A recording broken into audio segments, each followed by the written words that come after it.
उत्तर प्रदेश में भारतीय जनता पार्टी को करारी शिकस्त मिलने के बाद केंद्रीय नेतृत्व ने बहुत ही जल्दी योगी को दिल्ली बुलाया और दिल्ली बुलाने के बाद उनसे गुफ्तगू की गई।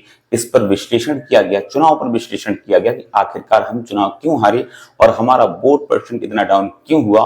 और यहां तक जहां हमने अयोध्या के अंदर इतने विकास कार्य करवाए, 550 साल बाद राम जन्मभूमि विवादित जमीन को हमने मंदिर बनवा दिया, इसके बावजूद भी हम अयोध्या जैसी सीट हार गए। इस पर गहन मंथन चल रहा था। जैसे ही यूपी के सीएम योगी आदित्यनाथ दिल्ली से लौटे, उन्होंने ताबड़तोड़ मीटिंगें करना शुरू की और जब पहली मीटिंग बुलाई गई तो उस मीटिंग में दोनों डिप्टी सीएम नदारद थे, यानी कि केशव प्रसाद मौर्य और ब्रजेश पाठक जी। तो ये कयास लगाए जा रहे थे कि केशव प्रसाद मौर्य और योगी के बीच में जो आंतरिक घमासान चल रहा है वह अब निकल करके बाहर आ रहा है और अंदरूनी तौर पर भाजपा में एकजुटता न होने के कारण ये चुनाव हारे। खैर जो भी हो, कयास लगाते रहे, लेकिन अल्टीमेटली फिर दूसरी मीटिंग गई। दूसरी मीटिंग में भी योगी आदित्यनाथ की मीटिंग में केशव प्रसाद मौर्य नहीं पहुंचे। तो ये माना गया निश्चित तौर पर कि केशव प्रसाद मौर्य और योगी आदित्यनाथ एक दूसरे को फोटी आंख नहीं चुहा रहे हैं। लेकिन ये कयास थे।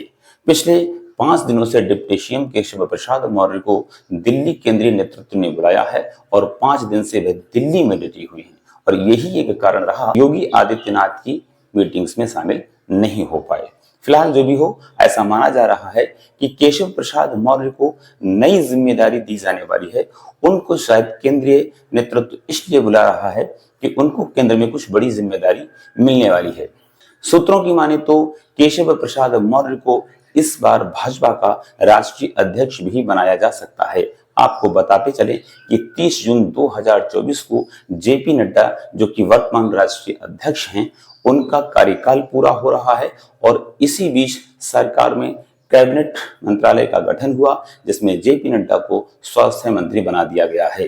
ये पार्टी के अंदर एक व्यक्ति के पास 2 पद नहीं रह सकते हैं, तो ऐसी स्थिति में जेपी नड्डा को अपना त्याग पत्र देना होगा राष्ट्रीय अध्यक्ष के तौर पर। और इस बार भाजपा केंद्रीय नेतृत्व ओबीसी का बड़ा चेहरा केंद्रीय नेतृत्व में ला करके भाजपा के राष्ट्रीय अध्यक्ष के रूप में बनाना चाहते हैं। इसके पीछे कारण ये भी है कि ओबीसी का चेहरा सिर्फ इसलिए लाना चाह रहे हैं जिससे कि ओबीसी वोट बैंक को साधा जा सके। यूपी के अंदर अच्छी खासी ओबीसी वोट बैंक है और इसी वजह से माना जा रहा है कि केशव प्रसाद मौर्य को इस बार भाजपा का राष्ट्रीय अध्यक्ष बनाया जा सकता है।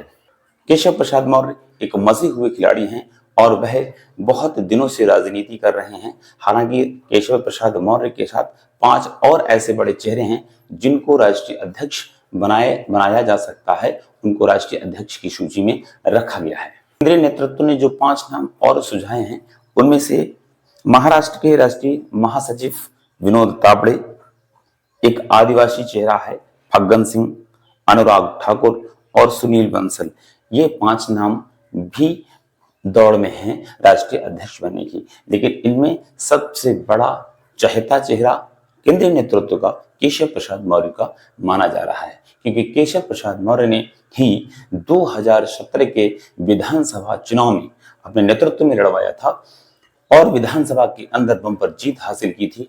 उन्होंने 403 विधानसभा की सीटों में से 312 सीटें हासिल की थी अपने नेतृत्व में, इसलिए वह उनकी दावेदारी ज्यादा प्रबल मानी जा रही है। और दूसरा एक कारण ये भी हो सकता है, ऐसा माना जा रहा है कि योगी आदित्यनाथ और केशव प्रसाद मौर्य के बीच में जो तनातनी की स्थिति है, अगर हम इनको प्रदेश से उठा करके केंद्रीय नेतृत्व में शामिल कर देंगे तो इनके बीच का जो वेरिएशन डिफरेंस है वो कहीं ना कहीं दूर हो जाएगा। क्योंकि विधानसभा चुनाव जब अगली बार आएंगे तो निश्चित तौर पर केशव प्रसाद मौर्य को डिप्टी सीएम से सीएम बनाने की कवायद चलेगी, जैसा कि पिछड़ा वर्ग लगातार मांग कर रहा था। 2022 के विधानसभा चुनाव में भी पिछड़ा वर्ग का मुख्यमंत्री बनाए जाने की बात थी और इसी को लेकर के केशव प्रसाद मौर्य और योगी आदित्यनाथ जी के बीच में फ्रैक्शन पैदा हुआ था, ऐसा सूत्रों का मानना है। अगर केशव प्रसाद मौर्य इस बार फिर से कहीं ना कहीं मुख्यमंत्री पद की दावेदारी करने के लिए आगे आ सकते हैं, इसलिए केंद्रीय नेतृत्व पहले ही केशव प्रसाद मौर्य को कहीं ऐसी जगह सेट कर देना चाहता है जिससे कि वह सीएम पद की मांग न कर पाए और इसीलिए उनको केंद्रीय नेतृत्व बुला रहा है और बुला करके उनको भाजपा का राष्ट्रीय अध्यक्ष बनाया जा सकता है। अब आगे आने वाला वक्त बताएगा भाजपा का अपना केंद्रीय नेतृत्व क्या फैसला लेता है, वो तो भाजपा ही जाने। आइए डिप्टी सीएम केशव प्रसाद मौर्य के बारे में एक नजर डाल लेते हैं कि डिप्टी सीएम केशव प्रसाद मौर्य का अपना जीवन परिचय क्या रहा है, क्या उनका राजनीतिक कैरियर रहा है।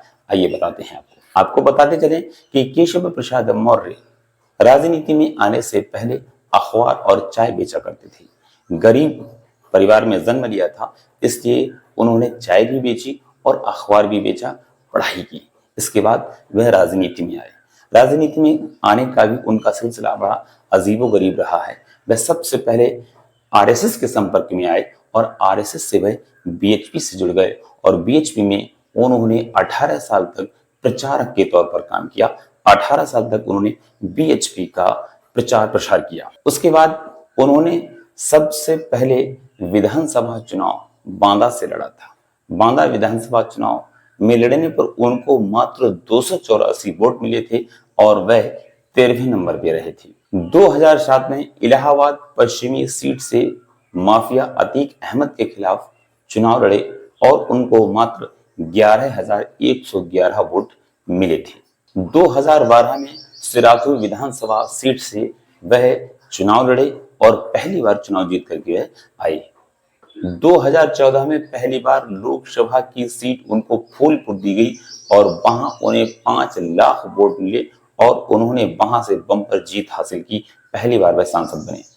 2016 में उन्हें यूपी यानी कि उत्तर प्रदेश की भारतीय जनता पार्टी का प्रदेश अध्यक्ष बनाया गया और उन्हीं के कार्यकाल में, उन्हीं के नेतृत्व में 2017 का विधानसभा चुनाव लड़ा गया था, जिसमें उन्होंने बम्पर सीटें हासिल की थी। 403 विधानसभा सीटों में से 312 सीटें उनके नेतृत्व में हासिल की गई थी और जिसका श्रेय केशव प्रसाद मौर्य को दिया गया। उसके बाद मुख्यमंत्री योगी आदित्यनाथ को बनाया गया और सरकार में उनको डिप्टी सीएम का पद मिला। 18 सितंबर 2017 को विधान परिषद सदस्य के तौर पर मनोनीत किए गए। 2022 में फिर सिराथू विधानसभा सीट से चुनाव लड़े और पल्लवी पटेल से लगभग 7,000 वोटों से हार गए। लेकिन 2022 में दोबारा से भाजपा की सरकार बनी और उसमें पुनः उनको डिप्टी सीएम का पद दिया गया। ऐसा माना जा रहा था कि उनको कोई पद नहीं मिलेगा, परंतु ओबीसी का बड़ा चेहरा होने के नाते, ओबीसी वोट बैंक साधने के नाते उनको पुनः डिप्टी सीएम बनाया गया। तो ये उनका अपना राजनीतिक करियर था। केशव प्रसाद मौर्य अभी ऐसा माना जा रहा है कि उत्तर प्रदेश की राजनीति में महती भूमिका निभा रहे हैं, ओबीसी वोट बैंक को साध रहे हैं, इसलिए उनको बड़ी भूमिका दी जा सकती है। उनको 2 जिम्मेदारियां और भी दी जा सकती हैं। अगर उनको भाजपा का राष्ट्रीय अध्यक्ष नहीं बनाया गया तो उनको उत्तर प्रदेश की सरकार में पीडब्ल्यूडी मंत्रालय दिया जा सकता है, क्योंकि जितिन प्रसाद पीडब्ल्यूडी मंत्री हुआ करते थे, जो कि पीलीभीत लोकसभा सीट चुनाव जीत करके केंद्र में पहुंच गए हैं और वहां केंद्रीय राज्य मंत्री बना दिए गए हैं। इस वजह से ये जगह खाली हो गई है। और तीसरा, उनको पुनः उत्तर प्रदेश का प्रदेश अध्यक्ष बनाया जा सकता है। तो ये जिम्मेदारियां केशव प्रसाद मौर्य को दी जा सकती हैं। फिलहाल केशव प्रसाद मौर्य एक ऐसा चेहरा है जो भारतीय जनता पार्टी के लिए बहुत महत्वपूर्ण भूमिका निभा रहे हैं और भाजपा को केशव प्रसाद मौर्य की अत्यंत जरूरत है। इसीलिए केंद्रीय नेतृत्व केशव प्रसाद मौर्य को इतना महत्व दे रहा है और बार बार उनको दिल्ली बुला करके समझाने बुझाने का प्रयास किया जा रहा है कि कहां पर वो रहना चाहते हैं, कहां पर वो फिट बैठना चाहते हैं, क्योंकि भाजपा अंदर खाने भी अंतर कलह नहीं चाहती है, क्योंकि अगला चुनाव उन्हें निश्चित तौर पर विधानसभा का चुनाव वो जीतना चाहेंगे, क्योंकि अभी जो करारी शिकस्त मिली है भाजपा के लिए, निश्चित तौर पर अगला चुनाव भाजपा विधानसभा में जीतना ही जीतना चाहेगी। आपके क्या विचार हैं कि केशव प्रसाद मौर्य को कौन सी जिम्मेदारी दी जा सकती है? क्या वो पुनः प्रदेश अध्यक्ष बनाए जाएंगे यूपी के, या उनको पीडब्ल्यूडी मंत्रालय दिया जाएगा प्रदेश के अंदर, या फिर वह भारतीय जनता पार्टी के राष्ट्रीय अध्यक्ष के तौर पर कार्य करेंगे? अपनी राय कमेंट बॉक्स में जरूर पेश करें। धन्यवाद।